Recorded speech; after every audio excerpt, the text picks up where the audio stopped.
அனைவருக்கும் வணக்கம். சரி, நம்ம இன்னைக்கு என்ன படிக்க போறோம்ன்றது வந்து பாத்தீங்கன்னா வந்து எனக்கு சொல்ல போறீங்க. ஸோ ஆசிரியர் வந்து பாத்தீங்கன்னா உங்களுக்காக வந்து ஒரு டியோராமா செஞ்சு எடுத்துட்டு வந்திருக்கேன். ஸோ இதுல வந்து பாத்தீங்கன்னா நீர், காடுகள், அதுக்கப்புறம் சில படங்கள் ஒட்டி உங்களுக்கு நான் செய்து கொண்டு வந்திருக்கேன். இது தெரியுதா உங்களுக்கு? ஓகே. ஸோ இது உங்களுக்கு என்ன உணர்த்துது? சொல்லுங்க. சதுப்புநில காடுகள். ஓகே, வேற யாரும் சொல்லுவீங்களா? விலங்குகள். சரி, இன்னைக்கு நம்ம என்ன படிக்க போறோம்னா அதாவது சதுப்புநில காடுகளை பத்தி தான் நம்ம படிக்க போறோம். இப்போ இந்த தலைப்பை ஒட்டி நம்ம என்ன பார்க்க போறோம்னா, அதாவது விலங்கு படங்களில் இருக்கிற விவரங்களை வந்து நீங்க தொகுத்து எழுத போறீங்க. ஓகே, அதாவது இன்னைக்கு நம்ம தொகுத்து எழுதுறதுதான் பார்க்க போறோம். ஸோ நம்ம இதோட பாட நோக்கமும் என்னன்னு பார்த்தீங்கன்னா விளக்க படங்களோட விவரங்களை தொகுத்து எழுதுறது தான் நம்மளோட பாட நோக்கம். ஓகே, ஏதாவது கேள்வி இருக்கா? ஓகே, இப்போ இதே தான் பாடங்குள்ள இருக்கு. பக்கம் 29 தொடர்ல. ஓகே, இப்போ தொகுத்து எழுதுதல் வந்து பாத்தீங்கன்னா நீங்க ஆரம்பத்திலே வந்து படிச்சிட்டீங்க. ஓகே, என்னென்ன இருக்கணும் தொகுத்து எழுதுதல் வந்து பாத்தீங்கன்னா மொத்தம் எத்தனை பத்தி இருக்கிறோம்? 4 பத்தி. அதாவது முதல் பத்தி வந்து முன்னுரை, இரண்டாவது பத்தி தெரிவிலை கருத்து, மூன்றாவது கருத்து, நான்காவது விளைவுரை. ஓகே, இப்போ உங்களுக்கு தெரியும் தொகுத்து எழுதுறதுன்னா என்னது? வந்து பார்த்துட்டோம்.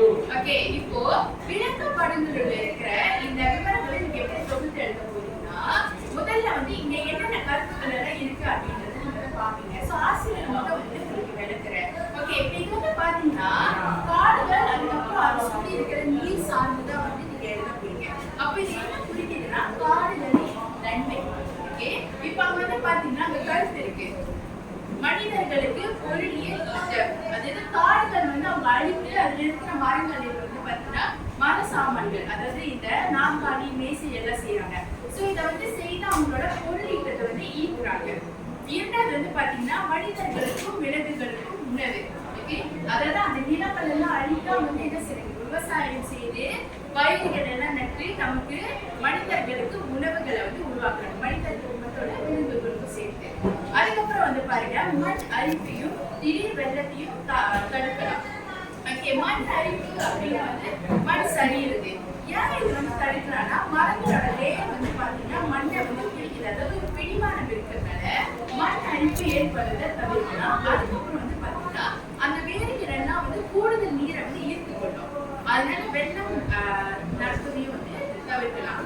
ஓகே, அதுக்கப்புறம் காடுகள் வந்து பாத்தீங்கன்னா விலங்குகளுக்கு ஒரே வாழ்விடமா இருக்கிறது. அதுதான் அதோட வீடு. ஓகே, ஸோ இதுதான் வந்து பாத்தீங்கன்னா காடுகளோட நன்மை இங்க வந்து இருக்கு.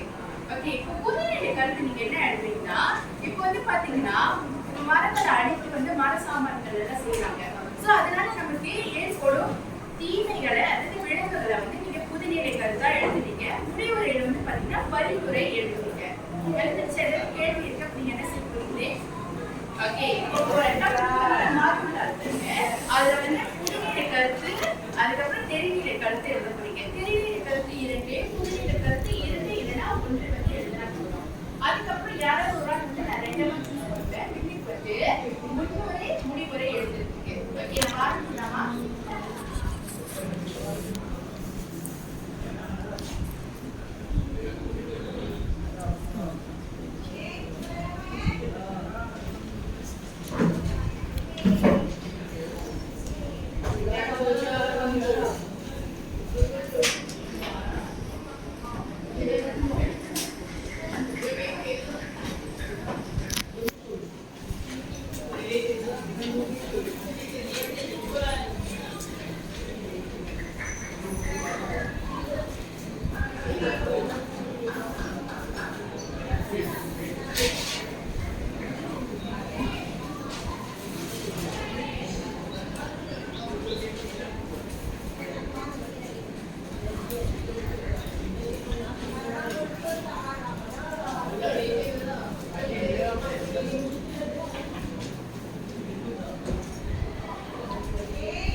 கருத்து எழுதுறதுக்கு 10 நிமிடம் தரேன். நீங்க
சரி, இப்ப கருத்துக்களை எழுதிருக்கீங்க.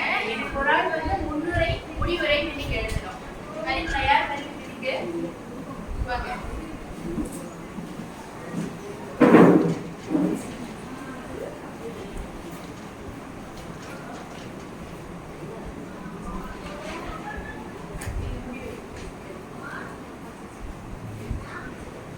சரி, ஏதாவது கேள்வியில கை எழுதி கேட்கலாம்.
தெரிநிலை கருத்து என்ன, புதிநிலை கருத்து என்ன?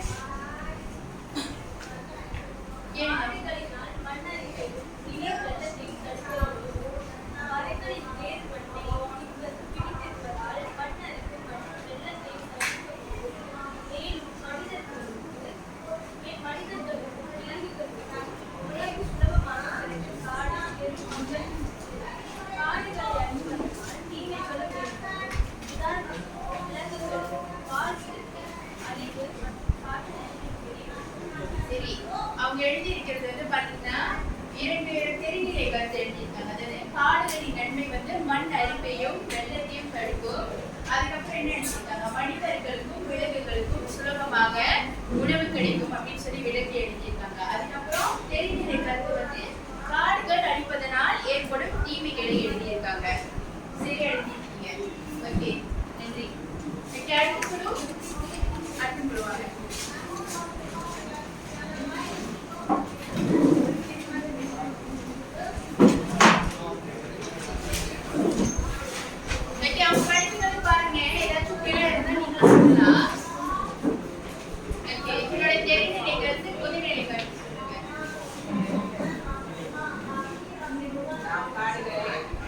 காடுகளை அழிக்காமல் இருப்பதால் நிறைய நன்மைகள் உண்டு. அவை மனிதர்களுக்கும் விலங்குகளுக்கும் உணவு கிடைக்கின்றது. காடுகளை அழித்து அந்நிலப்பரப்பில் விவசாயம் செய்து உணவுகளை தயாரித்தல் மற்றும் நீர்வாழ் உயிரினங்களுக்கு வாழ்விடம் தருகிறது. நாம் காடுகளை அழிப்பதால் நிறைய தீமை உண்டு. அவை வனவிலங்குகள் வாழ்விடம் இல்லாமல் இருந்தல். இதனால் வீடு புறங்களுக்கு விலங்கு வந்து அவர்களின் பாதுகாப்பை பாதிக்கிறது. அவங்க சிறப்பா எழுதியிருக்காங்க. அதாவது தெரிநிலை கருத்துல இருந்து பாத்தீங்கன்னா என்ன எழுதிருக்கீங்க, காடுகளில் ஏற்படும் நன்மை, அதாவது மனிதர்களுக்கும் விலங்குகளுக்கும் உணவு கிடைக்கும் அதே கருத்து. அதுக்கப்புறம் வந்து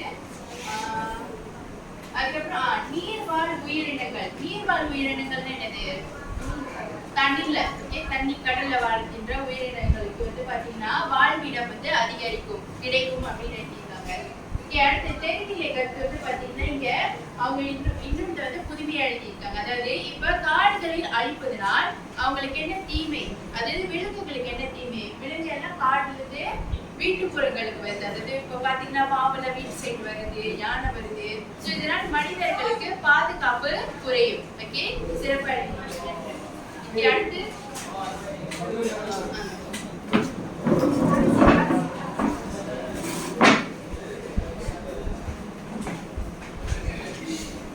எங்களுடைய தெரிநிலை புதிநிலை கருத்து வாங்க.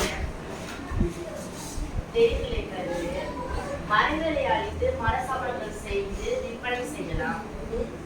மண் அரிப்பையும் திடீர் வெள்ளத்தையும் தடுக்கலாம். நமக்கு காடுகளால் பல நன்மைகள் கிடைக்கிறது. மரவேர்கள் மண் அரிப்பை தடுக்கின்றது. மேலும் மரவேர் நீர் இழுத்து கொள்ளும். மனிதர்களுக்கு பொருள் உதவிகளுக்கு காடுகள் விழுவதற்கு வாழ்விடமாக அமைகிறது. இதற்கு காரணம் காடுகளை அழிப்பதால் மற்றும் மரங்களை வெட்டுவதால். மேலும் காற்றில் தூய்மை கேடு ஏற்படுவது இது ஒரு நல்ல வாழ்விடமாக அடையாது. சரி, இப்ப இவங்க வந்து பாத்தீங்கன்னா பாயிண்ட் ஃபார்ம்ல எழுதியிருக்காங்க, புள்ளியில எழுதியிருக்காங்க. இந்த மாதிரி நம்ம எழுதலாமா? நீங்க தொகுத்து எழுதும் பொழுது இந்த மாதிரி எழுதுறது வந்து கொஞ்சம் தவிர்த்துக்கோங்க. நம்ம பத்தியில எழுத போறோம். ஆனா அவர்கள் எழுதியிருக்கிற கருத்து வந்து சரிதான். அதாவது மரங்களை அழித்து அவங்க வந்து மர சாமான்களை வந்து செய்து விற்பனை செய்யறதுனால மனிதர்களுக்கு பொருளியல் ஈட்டம் ஏற்படுது, அதாவது வருமானம் வருது அப்படின்னு எழுதியிருக்காங்க. அதுக்கப்புறம் என்னது, மண் அரிப்பையும் வெள்ளத்தையும் தடுக்குது. இதனால மர வேர்கள் வந்து பாத்தீங்கன்னா மண்ணை வந்து பிடித்துக் கொண்டு நீரை வந்து இழுப்பதால் மண் அரிப்பையும் வெள்ளத்தையும் தடுக்குது. அதுக்கப்புறம் வந்து என்ன எழுதிருக்கீங்க, புதுநிலை கருத்து வந்து காற்று தூய்மை கேடு ஏற்படுது அப்படின்னு எழுதியிருக்காங்க. வேற என்ன இருக்கு? ஓகே, விலங்குகளுக்கும் வந்து பாத்தீங்கன்னா காடுகள்ல வந்து வாழ்விடம் வந்து குறைந்து கொண்டு வருது அப்படின்னு சொல்லி எழுதியிருக்காங்க. சரியா? அடுத்த குழு இறுதி குழு.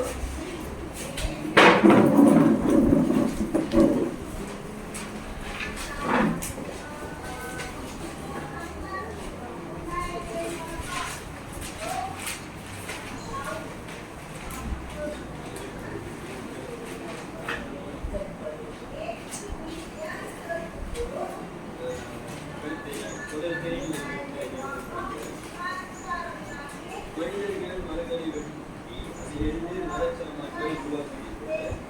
மரம் காடுகள் மண் அரிப்பையும் திடை வளர்ச்சியும் தடுக்க உதவுகிறது.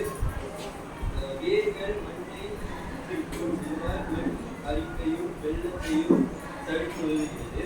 புதிநெறி கருத்து என்னவென்றால் காடுகளை அழிப்பதனால் விலங்குகளுக்கு இருப்பிடம் இல்லாமல் போகிறது. இது மட்டுமில்லாமல் காற்று மற்றும் நீர் தூய்மைக்கேடு ஏற்பட இது ஒரு சரியாக தெரிவிக்கிற கருத்து வந்து முதல் நீங்க எழுதுற மாதிரி மரங்களை அடித்து மர சாமான்களை செய்து வருமானம் ஈட்டுறாங்க. அதுக்கப்புறம் வந்து மண் அரிப்பு வெள்ளத்தை தடுக்கிறது. அதுக்கப்புறம் புதுநிலை கருத்து என்ன எழுதிருக்கீங்க? விலங்குகள் இருப்பிடம் இல்லாமல் போகிறது. அதுக்கப்புறம் காற்று நீர் தூய்மைக்கேடு ஏற்படுகிறது. விளைவுகளை வந்து சொல்லியிருக்காங்க. ஓகே, இறுதியா வந்து பாருங்க முடிவுரை எழுதியிருக்காங்க. நாம் அனைவரும் ஒன்றிணைந்து நமது வீட்டில் மரங்களை நட வேண்டும். இது வந்து என்னது? பரிந்துரை. அதாவது முடிவுரையில வந்து பாத்தீங்கன்னா பரிந்துரை நீங்க எழுதணும். அதுக்கப்புறம் காடுகளை அழிக்கும் சில நிறுவனத்திற்கு அபராதம் கொடுக்க வேண்டும்.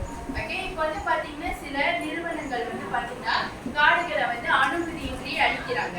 அப்ப அவங்களுக்கு நம்ம அபராதம் கொடுப்பது சிறப்பு. அதுக்கப்புறம் நம் மரங்களை பாதுகாப்பது நமது கடமையாகும்.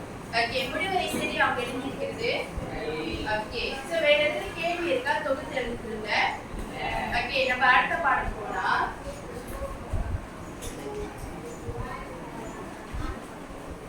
ஓகே, உங்களோட பாடநூல் பக்கம்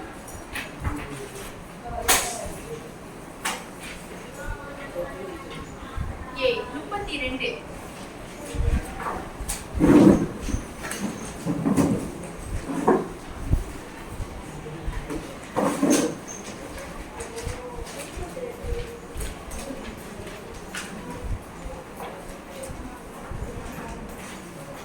சரி, அதுல இருக்கிற திருக்குறள் எனக்கு ஒரு ஆள் வாசிங்க.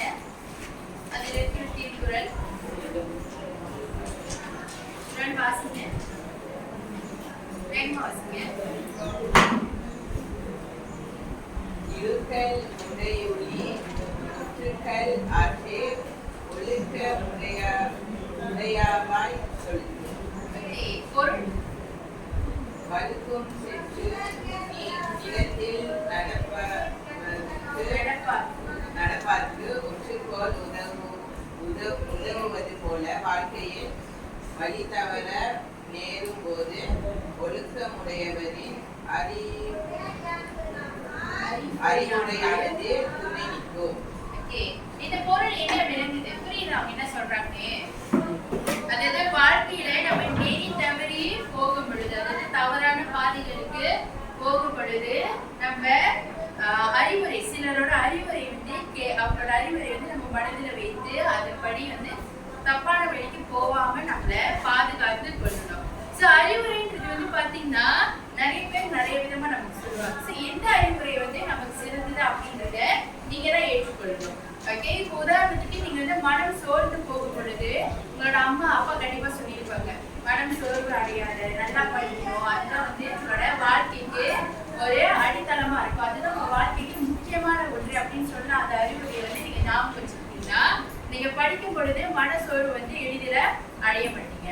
அதுக்கப்புறம் இந்த மாதிரி வழி தவறி போகும் பொழுது ஓகே, உதாரணத்துக்கு வந்து பாத்தீங்கன்னா இப்ப இருக்கிற சிறுவர்கள் அப்புறம் வந்து மாணவர்கள் எல்லாம் புகைப்பிடிப்பது, இந்த மாதிரியான மது அருந்துதல், இந்த மாதிரியான தவறான செயல்கள்ல ஈடுபடுறாங்க. ஸோ அந்த மாதிரி ஈடுபடாமல் இருப்பதற்கும் நம்ம அப்பா அம்மா சொன்ன அறிவுரையா இருக்கிறது, பெரியவர்கள் சொன்ன அறிவுரைகளை வந்து நினைவு கூர்ந்து அதில் வந்து ஈடுபடாமல் இருப்பதை தவிர்த்து கொள்ள வேண்டும். நல்கிச்சா? ஓகே, அதுல கருத்து இருக்கு பாருங்களா, அது படிங்க. ஒரு ஆள் இருக்கு படிங்க. கருத்து கீழே இருக்கு. வாழ்க்கையில் நெறி தவறும் சூழல் நேரும்போது சான்றோரின் அறிவுரை கை கொடுக்கும்.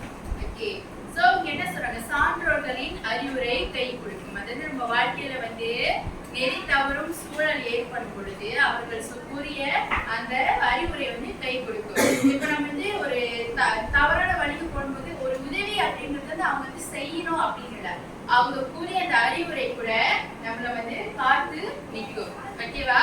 நலங்கிச்சா?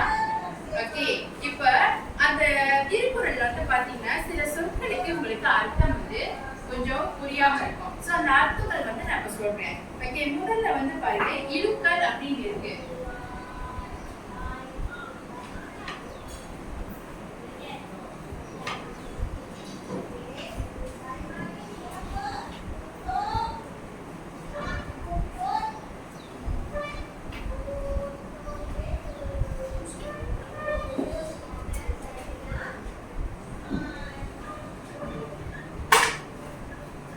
ஓகே, இழுக்கல் அப்படின்னு இருக்கு. இங்க நான் என்ன எழுதிருக்கேன்? வேகப்படுங்க. வலிமையில்லை.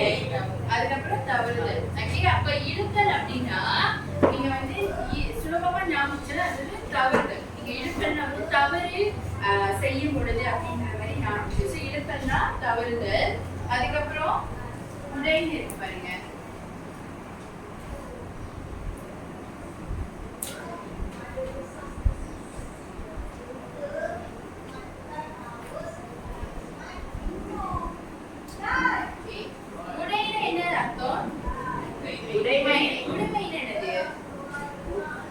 அதாவது ஒருத்தரோட, அதாவது நம்ம வந்து இப்ப நம்ம சொல்ற இந்த பேன் வந்து என்னோட, அது என்னோட உடைமை.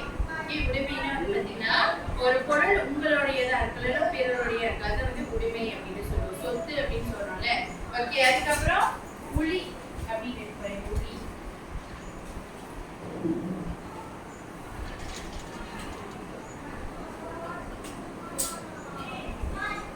ஓகே, உளின்றது வந்து பாத்தீங்கன்னா பக்கம் இல்லைன்னா இதழ். ஓகே, அதுக்கப்புறம் வந்து பாருங்க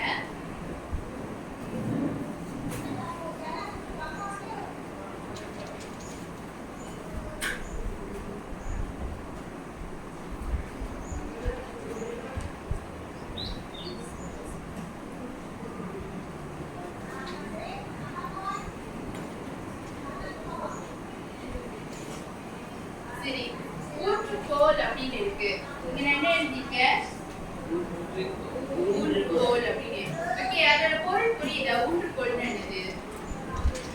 அதாவது ஒரு விஷயத்துல வந்து சப்போர்ட்டா இருக்கிறது, துணையா நிக்கிறது. நம்ம முதல்ல படிச்சது துணையாக இருக்கிறது, அது சப்போர்ட் துணையா இருக்கிறது. ஓகே, அத வந்து ஊற்றுக்கோல் அப்படின்னு சொல்லி. இப்ப வந்து ஒருத்தருக்கு வந்து கால் அடிபட்டுச்சு, அவர் ஏஞ்சி நிக்கிறதுக்கு என்ன தேவைப்படும்? ஏதாவது ஒரு கட்டை, என்னன்னா அந்த நிக்கிறதுக்கு வந்து ஏதாவது ஒரு நிப்பத்துக்கு அந்த கட்டை எதாவது தேவைப்படும். அதுதான் ஊன்றுகோல். ஓகே, சோ ஊன்றுகோல்னா ஏதாவது துணையா இருக்கிறது. ஓகே, அதுக்கப்புறம் அற்றேன்னு இருக்கு.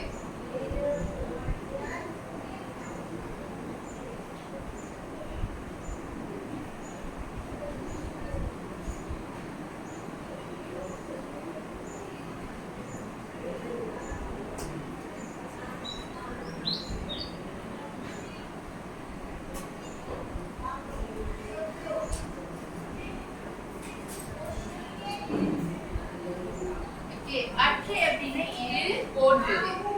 ஓகே, இது போன்றதுன்னா ரெண்டுமே வந்து சேம். அது இது போல் அப்படின்னு சொல்லல. சோ அதுக்கு வந்து தமிழ்ல அற்றை அப்படின்னு சொல்லுவாங்க. ஓகே, ஒழுக்கம் உங்களுக்கு தெரியும். ஒழுக்கம் என்னது? நன்னடத்தை. நன்னடத்தை. ஓகே, ஒழுக்கமா இருக்கிறது, டிசிப்ளின் அப்படின்னு சொல்லுவோம். ஓகே, அதுக்கப்புறம்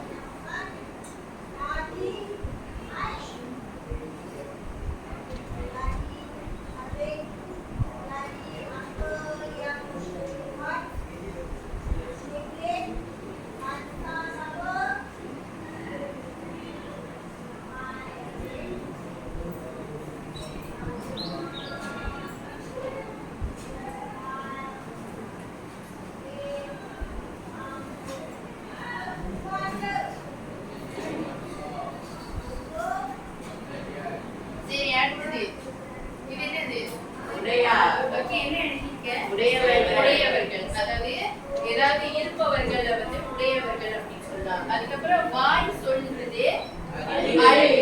ஓகே, சோ இப்ப திருக்குறள் வந்து பாத்தீங்கன்னா அந்த காலத்துல தமிழ் வந்து சில சொற்கள் வந்து உங்களுக்கு புரியாம இருக்கலாம். சோ அதனால ஒரு சொற்களுக்கு வந்து நிறைய அர்த்தங்கள் எழுதி போயிருக்கேன். அப்பதான் வந்து ஒரு சொற்கள் நீங்க தெரிஞ்சு படிக்கும் பொழுதுதான் உங்களோட மனதில நிலைத்து இருக்கும். ஓகே, திருக்குறள் வந்து மனனம் செய்து பொருளையும் வந்து நீங்க தெரிஞ்சுக்கணும். இப்போ உங்களோட பரீட்சையில வந்து பாத்தீங்கன்னா பொருள் எழுத சொல்லியிருக்காங்க. இப்ப இந்த பொருள் வந்து உங்களுக்கு நீளமா இருக்கு, என்னால மனனம் செய்ய முடியலன்னா இப்ப நான் சொன்னேன். ஓகே, சில கருத்துக்கள் எல்லாம் சொன்னேன்.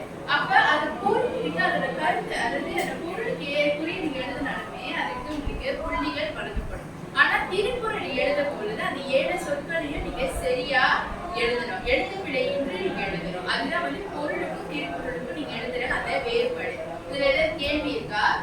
இதுல ஏதாவது புரியாதது இருக்கா? திருக்குறள் புரிஞ்சது எல்லாருக்கும்? ஓகே, இப்போ நீங்க என்ன செய்ய போறீங்கன்னா குழு எல்லாருமே திருக்குறள் அதுக்கப்புறம் அதோட பொருளை வந்து மனனம் செய்து நான் யார் வேணாலும் கூப்பிடுறேன், ரெண்டு பேரு வரிசையா நின்று என்கிட்ட சொல்லணும். ஓகே, மனனம் செய்து என்கிட்ட சொல்லணும். சொன்னவங்க தான் வந்து போயிட்டு குரூப்ல உட்காந்து யார் சீக்கிரம் வந்து சொல்லி முடிக்கிறீங்கன்றதை நான் பார்க்க போறேன். இல்லைங்கச்சா? ஓகே, மனனம் செய்ய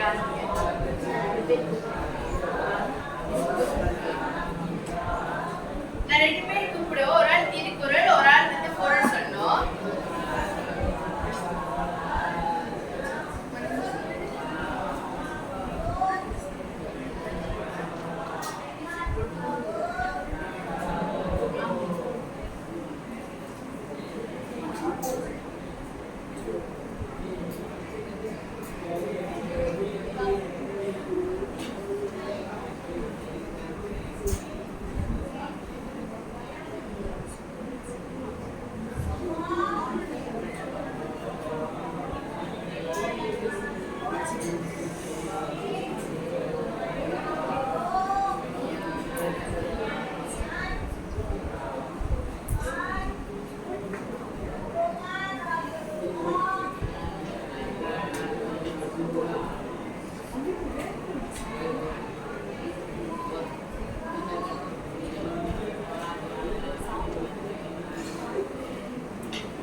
சரி, மனனம் செஞ்சுட்டீங்கன்னா வீட்டுக்கு வந்து சொல்லலாம்.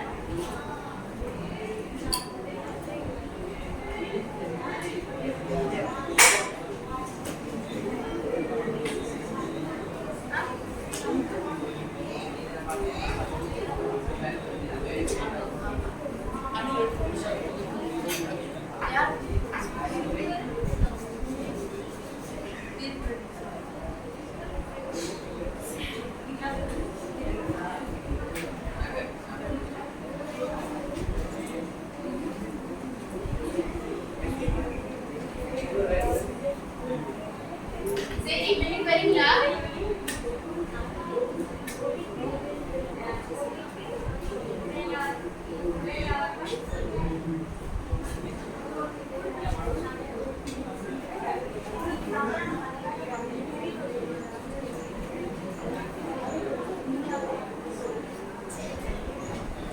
சரி, மனனம் செய்துட்டீங்கன்னா அந்த குழு உறுப்பினர்கள் 2 பேர் விட்டுக்குவாங்க. சீக்கிரம் சொல்லி முடிச்சிட்டீங்கன்னா நீ போய் உட்காரலாம். வரலன்னா நான் வந்து தேர்ந்தெடுப்பேன்.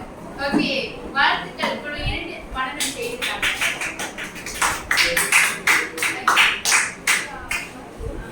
திருக்குறள் ஓகே, வேகமா சொல்லுங்க.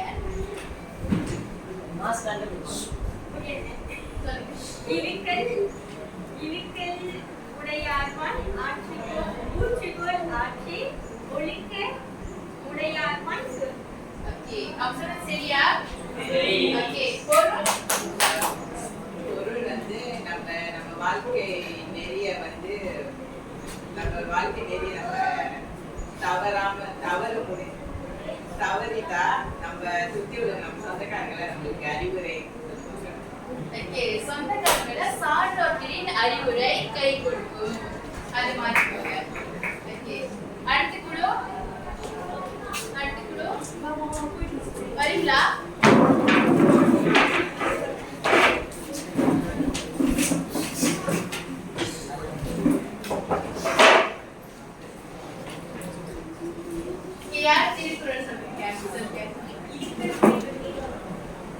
போலன்றி ஒலிக்க முறையவாய் சொல்.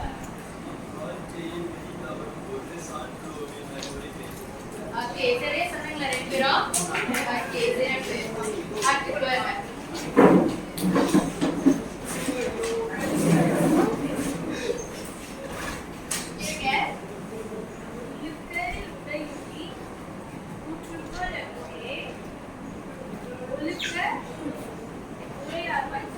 ஓகே சரியா சொன்னாங்களா? சரியா ஓகே பொருள்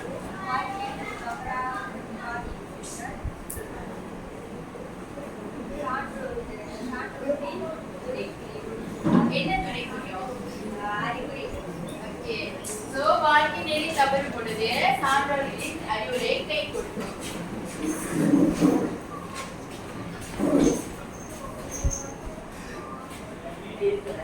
இடுங்கள் உடையொலி ஒன்றுகொள் ஆற்றே ஒழுங்கல் உடையால்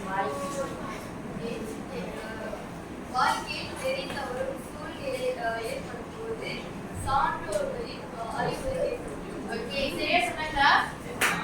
இல்ல சரியா இல்ல சரி நீங்க உங்களுக்கு ஒரு கை தட்டல் கொடுத்துருக்கீங்க.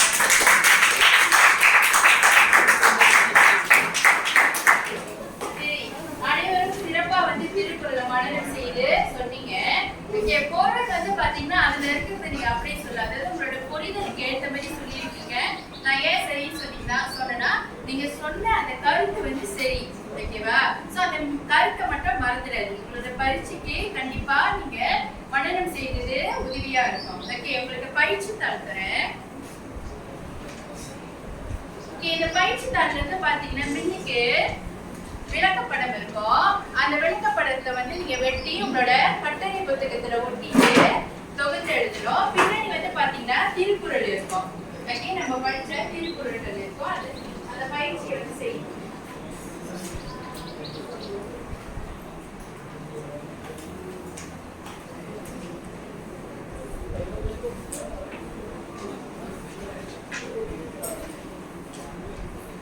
சரி பயிற்சி செய்ய ஆரம்பிக்கலாம்.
திருக்குறள் பயிற்சி வந்து வெற்றியுடைய சின்ன புத்தகத்துல கொடுத்திருங்க. அந்த தொகுத்தெடுத்தது வந்து நீட்டு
பயிற்சி செய்யும்போது ஏதாவது தெரியலன்னா இது கேளுங்க.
முடிச்சிட்டீங்களா? இன்னும் முடிக்கலையா?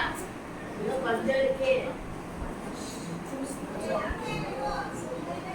சரி, முடிக்காதவங்க வீட்டுக்கு போயிட்டு வீட்டு பாடமா செய்து நாளைக்கு வந்து எடுத்துட்டு வாங்க. ஓகே, உங்களுக்கு வந்து ஒரு ஸ்டிக்கி நோட் வைக்கிறது சின்ன மருந்து தருங்க.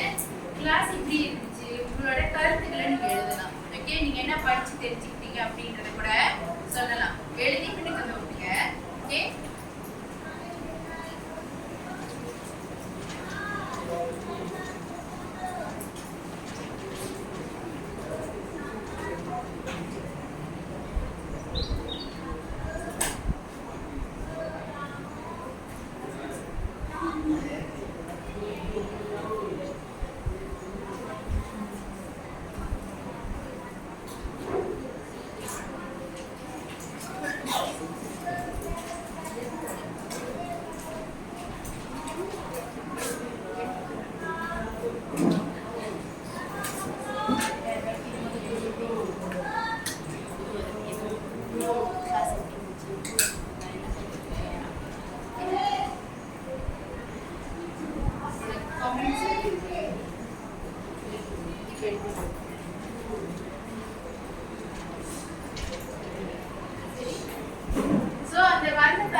என்ன பிடிச்சது, இந்த வகுப்பு எப்படி இருக்குது, நடவடிக்கை பிடிச்சிருந்துச்சா அப்படின்றது உங்களோட கருத்து என்ன வேணாலும் இருந்தாலும் ஒட்டுலாம். ஓகேவா, இதுல ஒட்டுங்க. சரி, அது வரைக்கும் இன்னைக்கு நம்ம என்ன படிச்சோன்றது யாராவது எழுதுன்னு சொல்ல முடியுமா? இன்னைக்கு நம்ம என்னென்ன பார்த்தோம்? இன்னைக்கு நம்ம காடுகளால் ஏற்படும் நன்மைகளும் தீமைகளும் பார்த்தோம். அப்புறம் ஒரு புதுமைகளோட அதாவது காடுகள் அந்த தலைப்பு சார்ந்தல் எப்படி தொகுத்து எழுதுறது, கருத்துக்களை எப்படி விளக்கி தொகுத்து எழுதுறதெல்லாம் நம்ம பார்த்தோம். அதுக்கப்புறம் இன்றைக்கு நீங்க புதிதாக ஒரு திருக்குறளை தெரிஞ்சுக்கிட்டீங்க. ஓகே, அது உங்க வாழ்க்கையிலும் பயன்படுத்தணும், பின்பற்றணும். ஓகே, திருக்குறளை படிச்சுட்டு மறந்துடாம உங்க வாழ்க்கையிலையும் அதை பின்பற்றி நடந்துக்கணும். ஓகேவா? ஸோ இன்னைக்கு படிச்சது மறந்துடாதீங்க. கொடுத்த தாளுள்ள பாடங்களை செய்து நாளைக்கு எனக்கு புக் அந்தா பண்ணிடுங்க. ஓகே, எழுதிட்டீங்கன்னா இந்த கருத்து அட்டையில உங்களோட கருத்தை ஒட்டலாம். இன்னும் வச்சு எழுதிட்டீங்களா? ஒட்டிக்கு வாங்க. கரெக்டா நினைச்சேன். அது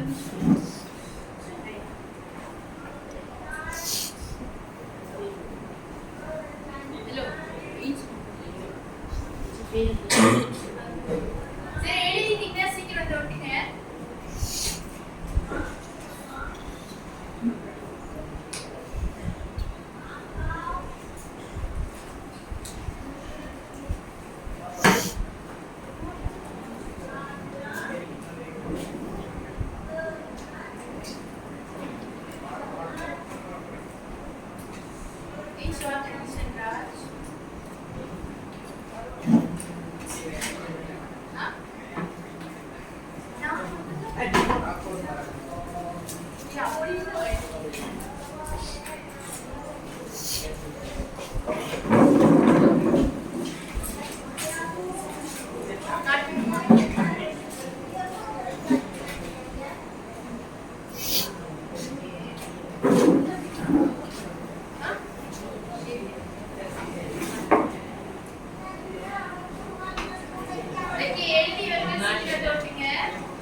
புதிய சொற்கள் எதுக்கு மட்டும் தொகுத்து எழுதுறது பாத்தீங்கன்னா இன்னைக்கு வச்சு எழுதுறது கத்துக்கிட்டீங்க. ஆனா இன்னைக்கு விவரங்களை வைத்து எப்படி தொகுத்து எழுதுற புதிய விஷயம் நீங்க இன்னைக்கு கத்துக்கிட்டீங்க. ஓகே, ஸோ உங்களோட பரிசு எப்படி வேணாலும் வரலாம். என்னைக்கு சாதம் வரல, இல்லை கருத்துக்களை வச்சு நீங்க தொகுத்து எழுதுறது ரெண்டு விதமாகவும் வரதுக்கு வாய்ப்பு.